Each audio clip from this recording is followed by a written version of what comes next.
You ever get in a fight at a fucking football stadium or a baseball stadium with a guy a row behind you and you're punching up and he's punching down? Yeah. Yeah, in a marriage, you're the guy in the row below.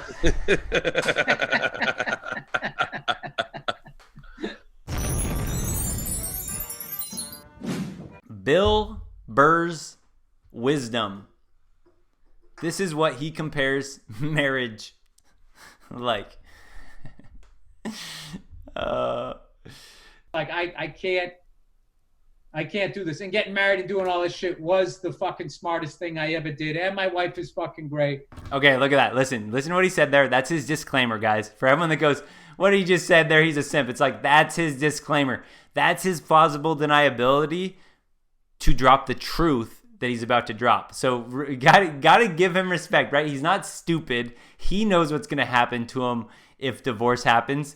So he has to play this game now if he wants to survive. Yeah, he made a mistake of getting into it, but you got to understand, right, guys? He's got to tiptoe the line on a podcast like this. So he lays that out there.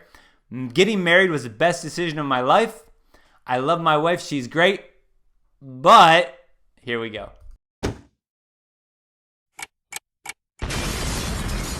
But I will tell you, but I'm just speaking my truth, that it is not a. You ever get in a fight at a fucking football stadium or a baseball stadium with a guy a row behind you and you're punching up and he's punching down?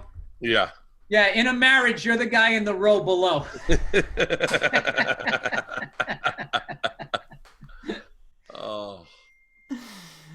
Oh, and that, guys, we left with that. There was like an awkward silence after that happened. I think Bill Burr was a little worried that they took this podcast to a place they didn't want to, and he's gonna get himself into trouble and blah blah blah. So like literally right after that, there's like this awkward silence, and then the guy on the right is like, so what do you think about Tom Brady? How does he keep to be so good? So like they totally transition completely. I think they were a little worried. They started to be like, oh crap, the podcast is coming to an end. Ooh, did we say some things we weren't supposed to say? Which again, factor that into another list on your list of pros versus cons of the cost of commitment. Think about that. You can tell these guys are already a little bit worried about what they just said and how that's going to come off. But I thought that was brilliant. Bill Burr, I love my wife. Getting married was the best decision of my life. But with that being said, being married is like, for guys that don't understand, being married is like when you're at a baseball game and you get into a fight with somebody the row above you, right? Obviously a huge disadvantage. This guy's on top of you, he can just throw down on you. Huge advantage to be up there. Huge advantage. He goes, being married is like you're the guy in the row in front the whole time, and she's just back there able to just beat on you.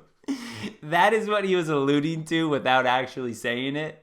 So again, I respect these guys for dropping some truth to us as much as they could, as much as they could. Thought that was pretty funny. And again, these guys are pretty high status men. Just to show you, again, there's going to be some costs if you decide to do this. All right, we have some memes. I'll leave you guys with some memes for this one.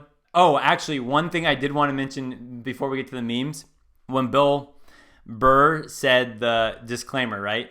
Again, marriage was the greatest thing that ever happened to me, and I love my wife. Okay, guys? Again, when I was a school teacher, it's so funny because all of our staff parties, in fact, I like to party. You guys know I like to party. So I would get like emails throughout the day whenever it would be like the day of the staff party. And I would get like different emails from different teachers around that were like, hey, Adam, can you make, because I would always make Jell-O shots for our party. So they would always email me the day of the party, and they would send me different ones that they were hoping I could make, like, can you make root beer float ones or blah, blah, blah. So anyway, I would always come to the party, we'd always have fun drinking or whatever. So people would get a little greased up. They get a little oiled up, a little loosened up. And again, it would be awkward. I actually feel pretty bad for all the husbands because, again, right, most of these parties were 90%, 95% of the staff, the people working at, that would come to these, it's in 90%, no, 95 probably, were women. So they would either bring their significant other, their husband or whatever, or they would come by themselves. So anyway, a majority were women, and plus everyone knew each other that worked together at the school. So these husbands or whatever, boyfriends sometimes would come, and it was kind of, they were like a fish out of water, right? All these women all clicking together, getting right together, drinking. I mean, I was there like with Jello shots. I'd be drinking with all, so I could see some of these guys were out of place. But the more the nights would go on, and this happened at almost every party I can think of some type of, it wasn't always so blunt and direct, but at some point in the party, because I would always try to get the guys included, because again, I knew all the women and I knew it would be super awkward. It wouldn't be fun going to a party where you don't really know anyone. You guys have probably been in those situations. It's just super uncomfortable. So I would always try to, bring the guys, whatever, get them in. Let's talk about sports, let's drink, let's have some beers, whatever, try to loosen them up. And as the night would go on, all these guys would, end up telling me, once we'd get a little comfortable, be a little buddy, they would like look at me and they'd be like, "Hey, Adam, you're single, right? You're not married?" I'd be like, yeah. Oh yeah, I'm single. I'm, just enjoying the single life, whatever. They'd look at me and they're like, "Hey, just know, at some point in your life, you really should consider marriage. It's the best thing ever."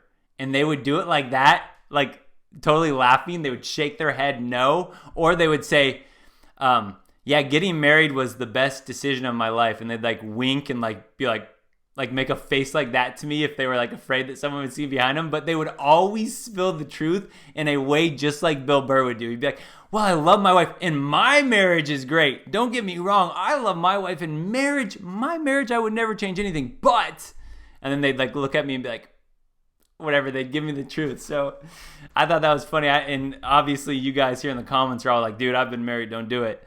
It's just funny how the truth will come out, especially once people have been through it. But let's get to a couple memes before we end today. Let's get our memes going, guys. Let's get our memes going. Okay, let's do this one. So the cost of commitment, these are going to tie in a little bit. All right, it's Staba Joseph. I might be saying that wrong. Just started following him today. Shout out to you, man. A real man will pay your rent without having his name on the lease or even a key. You guys hear that? A real man. By that definition, I am extremely proud to call myself not a real man then. If that was the actual definition of a real man, no way. A real simp will pay your rent without having his name on the lease or even a key.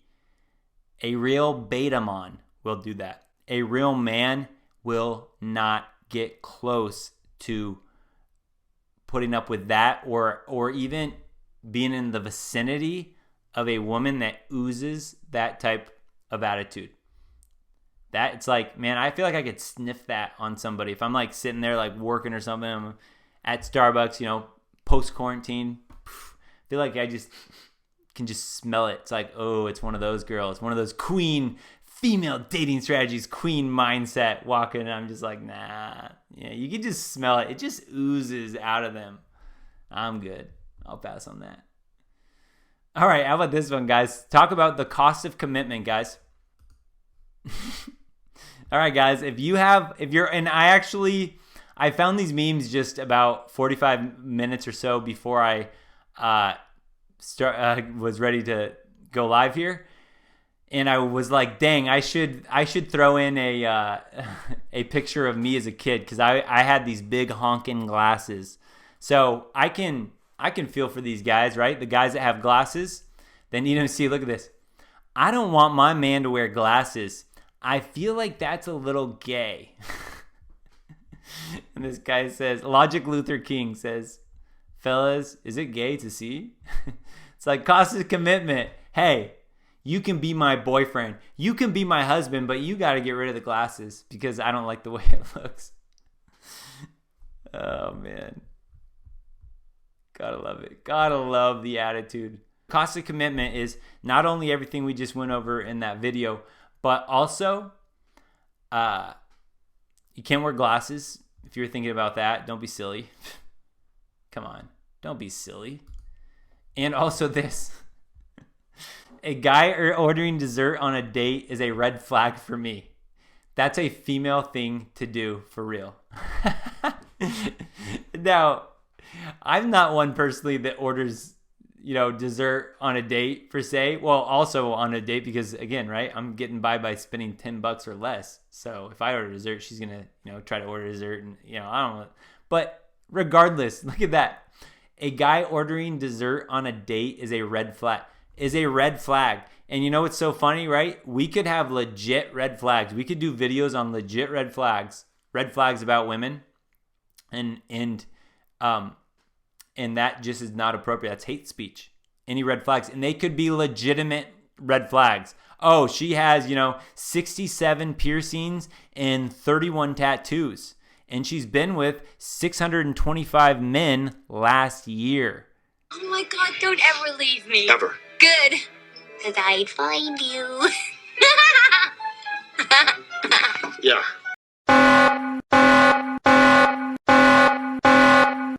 She did that every year for the last 10 years. You could say that is a legitimate red flag, and that would be like hate speech. But these girls are walking around with the red flags of like, yeah, if this guy orders dessert on a date, nah, gone, swipe left, get out of my life.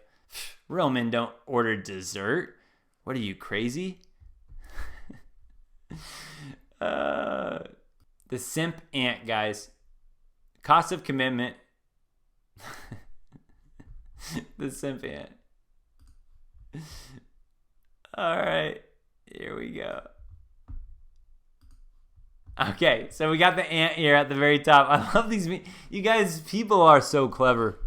People are so clever. Do we ever stop and really give people credit for the cleverness that they have sometimes? Like, we just laugh at these memes, right? I had nothing to do with this meme. I didn't make it. I just saw it and laughed at it.